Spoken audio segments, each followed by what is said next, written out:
Hello, hello, everyone. Good afternoon. So, my name is Denise. Thank you so much for having me again. Today, I am going to talk about digital customer acquisition and why your ad strategy won't be enough to scale your business in a consistent way. As I've mentioned before, I'm the CEO and founder of SaaS Launch. We are a growth consulting firm focusing on business-to-business technology companies, startups, and helping them launch, scale, and get funding from VCs. Okay, so we're going to first talk about what's on the agenda. So I'm going to just talk a little bit about the statistics and the outlook for this year with regards to ads, diversifying your customer acquisition strategy as well, and then we're going to talk about traction and scale and how that affects your business as well. I'm going to talk a little bit as well about my personal story, what my background is. Any of these headlines look familiar to you guys, right? So, I mean, we've all been talking about this the last few days. Ads are getting more expensive to do. The last part here says Facebook ads become somewhat less effective with Apple's privacy changes. You know, iOS 14 is pretty challenging for all of us with regards to running ads. So there's also the next part with regards to the industry stats and the outlook of 2022. There's a few things that, you know, we can see with regards to the ads industry. The cost of running ads on Meta has increased 24% year over year. When it comes to, for example, LinkedIn and you do lead generation, for example, CPCs have actually gone up to 5.58 from 5.26 USD. And for example, on YouTube, depending on which industry you focus on, the cost per CPM is almost risen to $10. Again, these are stats according to Hootsuite and more focused on the US. So what do I want to say with all of these stats and the headlines? It's becoming more and more difficult if you're in the B2B space to acquire customers when it comes to running advertisements, and specifically if it's lead generation advertisements.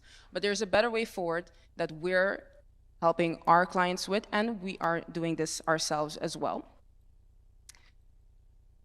So there's a few methods that some of us already know to acquire customers, acquire leads. You can run ads, as I mentioned before, but it's getting more expensive. So do we really want to do that? Face-to-face meetings, conferences like these where you can have people, meet you face-to-face, but how many conferences can you go to? And where are those conferences? For example, is it in your local country or is it outside? So it's not a scalable way of, acquiring new leads, acquiring new customers. Referrals or word of mouth is, of course, our clients are getting some referrals, but it's not, again, a scalable or consistent way to acquire leads and customers. And social selling, content marketing, it has a long ramp-up period, right? So once you do content marketing, it's not that as if you're going to get leads as soon as possible. Sometimes it takes a little bit more time. So what is a better way of moving forward? Well, for us, diversifying your digital customer acquisition strategy with outbound email marketing is the way forward. And you can acquire customers in a consistent and scalable way. Cold outreach or direct mail is another way of putting it as outbound email. So for who would outbound email be interesting for? So companies selling high-ticket services in the B2B space. So for example, our growth consulting firm focuses on SaaS companies, but also PaaS, platform as a service, and IaaS services, infrastructure as a service. But this also applies to consulting services, coaching services, agency retainer / performance-based services. So any of these types of business-to-business offers is where you can use outbound emailing for. So just a bit of the process on customer acquisition. And this is a very simplified process of how you can basically acquire new leads / customers. So how we work and how we teach our customers is we send out a first email and we have a 3 email follow-up. In that email, we have a short introduction of what we do, potential case study. It's a very short to the point email. We add in there a Calendly link, which is a 15-minute qualification call. So once we add that in there, if the prospect is interested, they hop on the qualification call, and then from that qualification call, once they are qualified, we hop on a call for 30 minutes, which is a discovery call, more in-depth, understanding really what their needs are, and if what we have to offer also fits with their needs.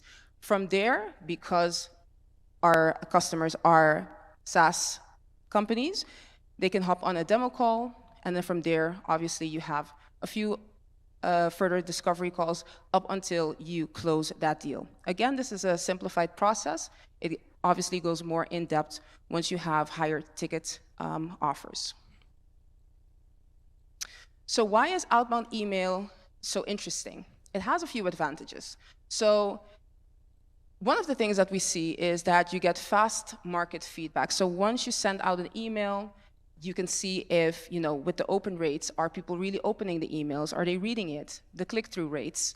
Are people even hopping on calls, on qualification calls?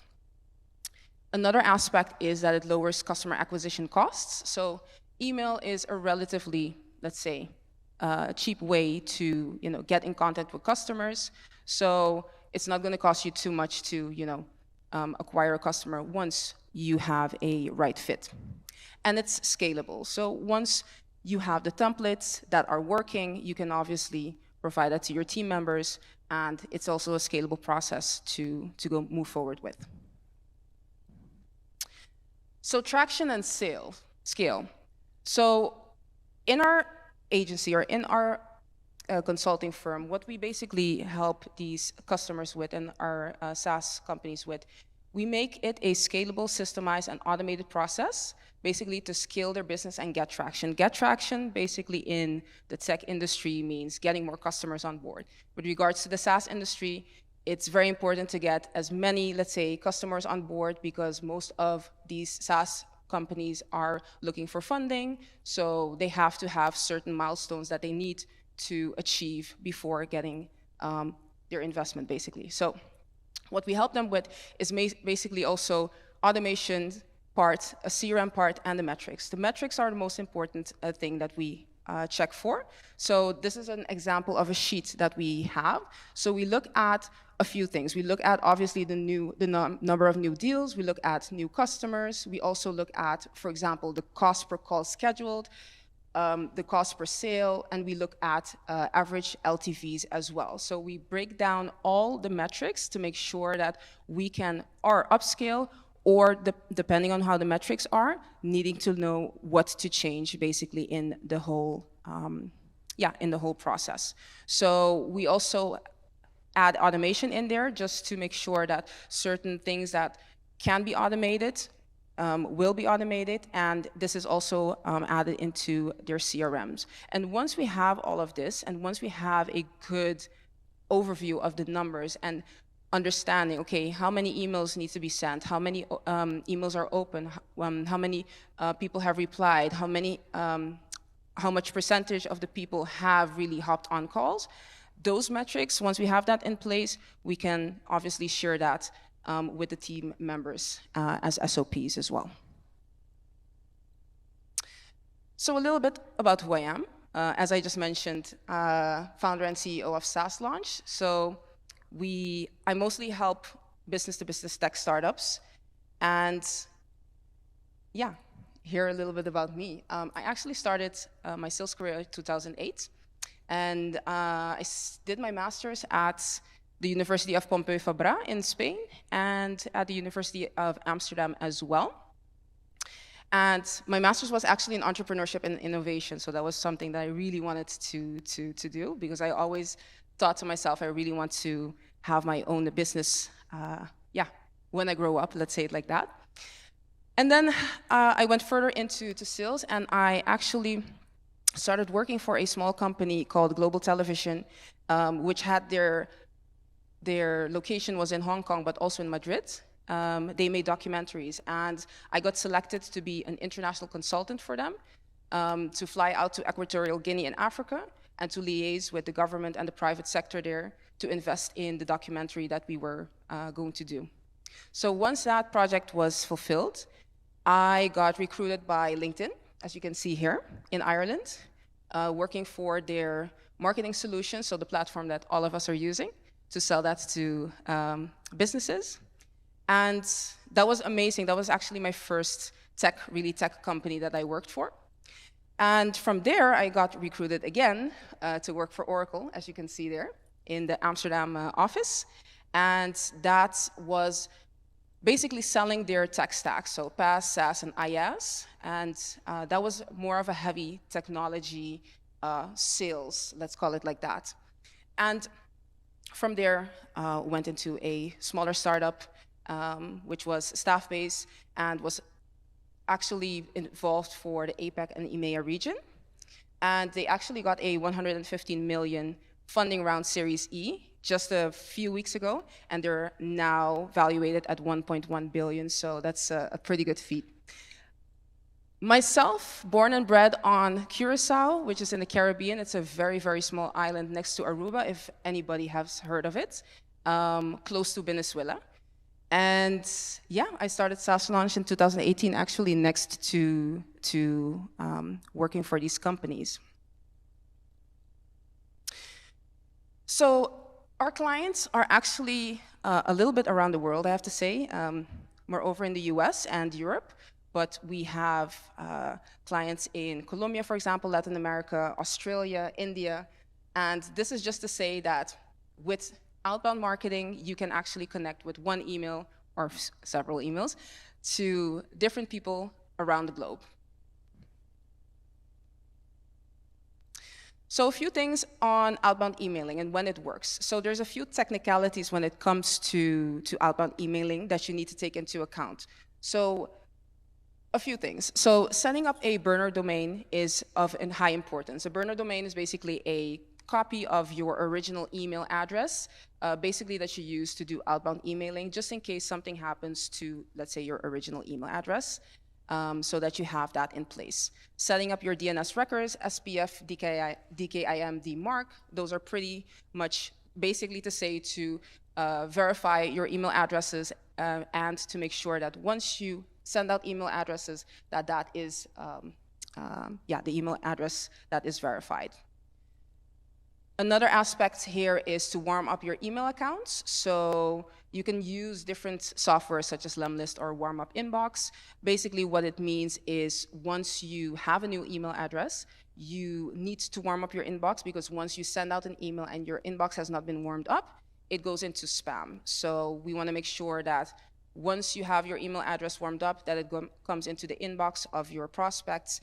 And yeah, the more eyeballs you have on those emails, the better your chances are of them hopping on the call with you. Tracking key metrics and deliverability as well. Most of the softwares, if you use any email software, will have tracking capabilities. So that's one of the things that you should also have in place. And you should have a clean prospect list, which means that once you have a list of people that you want to email, you have their business emails, make sure that you clean them up. And cleaning them up is make sure that they're verified, because once you have a list that is not verified and you get a lot of bounced emails back, that's going to be very hurtful for your emails. So make sure that you verify that as well. Okay, just a few tips here. So I'm going to just run through these in just a few seconds. So have a catchy email headline because your open rates are going to be higher. Don't use clickbait headlines, obviously. Be short and to the point in your emails, and have a maximum three follow-up email process, and keep your bounce rates to below 5%. Make sure that you have a ramping schedule and sending limits, so that you don't send out 100 emails, for example, per day, but that you just send out maybe 50 emails, and then the next day you send maybe 53, the next day you send 56, so you just ramp it up by 3. And make sure that you have custom tracking in place to check out your open rates and your reply rates. One thing that I also want to share is do not send any outbound emails on Fridays. The reason is once you send out emails, you want to make sure that if somebody's interested, the prospect is interested, that they will at least schedule a call within the next 2 days, maximum 3 days, but in the next 2 days of when you have contacted, because once it's after 3 days, people are, going to be busy and they're not going to be focused. So you want to have them at a, let's say, hot moment to make sure that you can, close the deal as soon as possible. Okay, so some metrics that we use in our consulting firm on what metrics we look at are two things. We look at open rates, which should be above 55%, and reply rates, which should be above 5%. From once we have those metrics and we have the follow-up, what we then look at is the percentage of call show-ups, the percentage of calls booked, the percentage of demos booked, demos showed up, deals closed, etc. So we really break it down per section just to make sure that the metrics that we see are optimized as much as possible. And then some benchmarks for the B2B industry, which this is in general for the B2B industry. These are the open rates that are pretty general. So around 19 to 20% open rates for cold email in the B2B industry, and reply rates are about 1 to 2%. These are just a few of our examples with regards to what we are getting as open rates. We're actually around the 60 to 75%. Some of our campaigns are actually around 80% open rates. So that means that the back end technical-wise has been set up well. We have the metrics in place. We have the email inbox warmed up and things like that. And as well, our reply rates are around 5 to 7% as well. So a few case studies. SaaS launch, myself, of course. I actually went full-time last year, and we grew our MRR, so that's our monthly recurring revenue, by 2,700% this year. So that means 27 times our MRR from last year till this year. SignEdeal, a fintech company, helped with traction, and they're now in the process of closing a multi-7-figure deal with VCs. And we have RexTeam, which is a WordPress plugin software, grew their MRR from 82K to 128K in 4 months. So this has all to do with metrics, cold email, and making sure that the metrics in place are as optimized as possible. So as everybody knows, you can scan me, you can connect on my socials. If you scan the QR code, it will take you to all the socials: LinkedIn, Twitter, Instagram, even TikTok. So that's it. And if you have any questions, just let me know.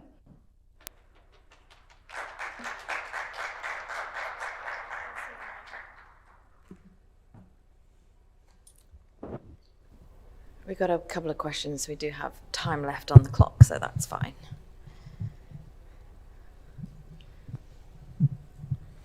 I've been taking a lot of pictures, great information, and great benchmarks to follow. Thank you. A quick question is on, when we use MailChimp and these email platforms, like I use Zoho One and Zoho Mail, and so emails go out from there. One issue I always have is they don't come into my outbox. And then I don't know what I sent them last time, because usually we want to send a repeat email on the last email, or if there's a conversation that gets started. Unless they reply, then we have the chain. But normally we don't know if we even sent it, and then sometimes when you have to go into the CRM and see each and every contact to see what email. So even on the open rates, we don't get a list of who opened, and so it just gets a little. Yeah, I think it's because you said you are using Zoho, right? Yeah. Does Zoho have like these metrics in place that you can see? They do have yeah. But it's not always showing, basically. Is that what you're saying? It doesn't come into my outbox. I wish I could. I use an Outlook or even the Zoho Mail. Okay. It doesn't come in the outbox. It just stays in MailChimp, or it stays in HubSpot, or it stays in Zoho email, whatever. But all the emails that we send, yeah, it stays in those Okay, so it stays in the software, so it doesn't go into like your inbox. Yeah, Let's say it if you doesn't come use into my G Suite inbox. or something like that. Yeah. Yeah, that's always something. What you can do there is, have you heard of Zapier? Yes. It's an automation Yes, system. yes. So basically, you can use Zapier to zap. Let's say if it's in Zoho or whatsoever, you can zap then those emails into your inbox. So that would be a solution that you Into can my use sent to. box. Yes, yes, Okay. yes. I'll try. Thank you. Do you want to pass the mic over so the rest of us can hear? Thank you. Yeah, so there's one more way. So if you use HubSpot, then you can integrate your Outlook with HubSpot. And that ways, you can also configure sequences in HubSpot so that every time you have sent a mail blast to say 1,000 people and you want specific people, if they open it, you should get an alert or you should be notified. So either you can define sequences against specific contacts, or you can just trigger those sequences, alerts for yourself that if Saurabh opens a mail, then you should get an alert and the next sequence should fire like that. So this is a common problem whenever we are sending mass emailers or newsletters and all those things. So such sequencing from HubSpot at least is possible. I'm not aware of Zoho. I would actually also, just to add on to that, I would actually also check maybe other softwares that are kind of a little bit better with the tracking and as well as, like, let's say for the outbox, because that's just my personal opinion. Zoho is a little bit, I think, behind with a few things. So there's new softwares now like Lemlist or whatever that you can use to so check that out. I would say recommend that to check that out. Yes, exactly. Yes. I just wanted to ask, you mentioned on one of the slides that you do like a maximum of 3 follow emails in the very first outreach, the round of the outreach. Can you share a little bit about as to what the content is, like various in the 3 emails, so that we can actually see how it's like for somebody who perhaps did not respond to the first email, what they get in the second email, what's kind of the last call to action that you include? Yeah, exactly. So for example, we're doing now one where we are promoting our own services, right? So we provide funding for investors or in SaaS companies from investors. So we're just keeping it very short and to the point. In the first email, we just mention what we do, and then we have a case study. But a case study is just like 2 sentences, like, hey, we've helped, for example, the company that I just mentioned get traction with their VCs and they have a multi-7-figure deal. Are you interested in, checking out if we can help you with that as well? And then we have the Calendly link in there as well. And then in the second email, we go a little bit more into depth, just a few sentences more of what the company is, what we do, and how we can help them. And then the third email, what we're doing now is after actually, so the first email is the first day, the second email is after 2 days, and the last email is actually after almost 30 days. It's just a strategic thing. And the last email is just very basic. It says like, well, I guess this is it. I guess that we're not going to talk. Something like that, because that's going to trigger psychologically like your prospect in like, okay, what was the email about? Let me go back again. And then they're going to see like, hey, okay, maybe I missed it, or I've read it and I just forgot about it. So that's just a very basic example. What we also do with some of our clients is that we have a sales page. So we create a sales page in which we have the full value proposition on the sales page, and we drive traffic through email to that sales page. And on that sales page, they can also, schedule in a 15-minute qualification call. So that's also a different way of driving traffic to, let's say, instead of having a salesperson, you have that sales page as your salesperson. Obviously, it depends also on what your ticket size is, like if it's a high ticket offer. If it's an offer, let's say between, let's say 2 and 4K in euros, let's say it like that, then a sales page is fine. But once it's over that amount, then obviously you need to have a qualification call where somebody is face-to-face, because those are just higher ticket offers. Thanks. Thank you.